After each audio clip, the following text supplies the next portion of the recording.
इंसान को अपने जीवन में किसी की भी बुराई करने से बचना चाहिए।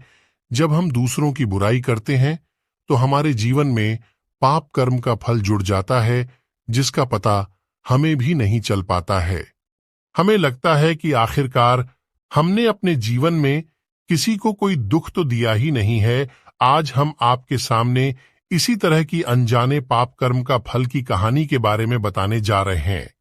बहुत समय पहले की बात है, एक राजा ने ब्राह्मणों को भोज करने का दावत दिया। भोजन महल के बगीचे में पक रहा था। उसी समय एक चील अपने पंजों में सांप को दबाए वहां से उड़ रहा था। सांप ने अपने आत्मरक्षा में चील को मारने के लिए अपने फन से जहर निकाला।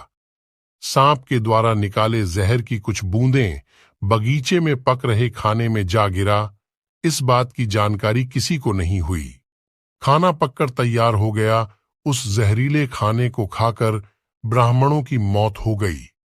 राजा को इस बात का पता चला तो उसे बहुत दुख हुआ। राजा ब्रह्म हत्या के लिए खुद को जिम्मेदार समझ रहा था।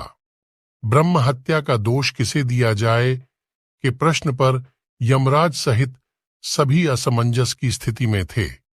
इस पाप कर्म का फल किसके खाते में जाना चाहिए? राजा, जिसको पता ही नहीं था कि खाना जहरीला हो गया है, रसोइये, जिसको पता ही नहीं था कि खाने में जहर किसने मिलाया, चील, जो उस जगह से जहरीले सांप को लेकर गुजरा था, सांप, जिसने अपने आत्मरक्षा में जहर निकाला। कई दिनों तक यमराज किसी निष्कर्ष पर नहीं पहुंच पा रहे थे कि किसके खाते में इस पाप कर्म का फल जाएगा। इसी बीच एक दिन कुछ ब्राह्मण राजा से मिलने नगर में आए। उन्होंने एक महिला से राजमहल का पता पूछा।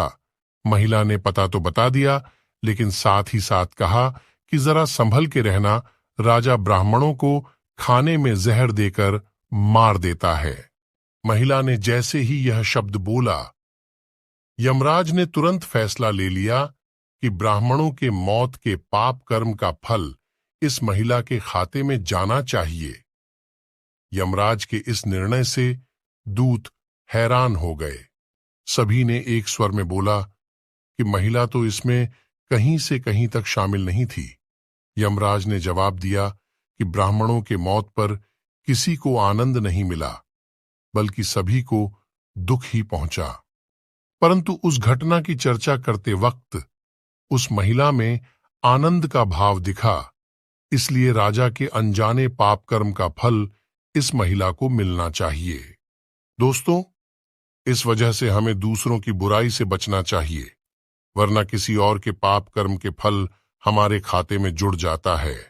तो कैसी लगी हमारी मोटिवेशनल वीडियो कमेंट करके बताएं, और चैनल पर नए हैं तो सब्सक्राइब करें।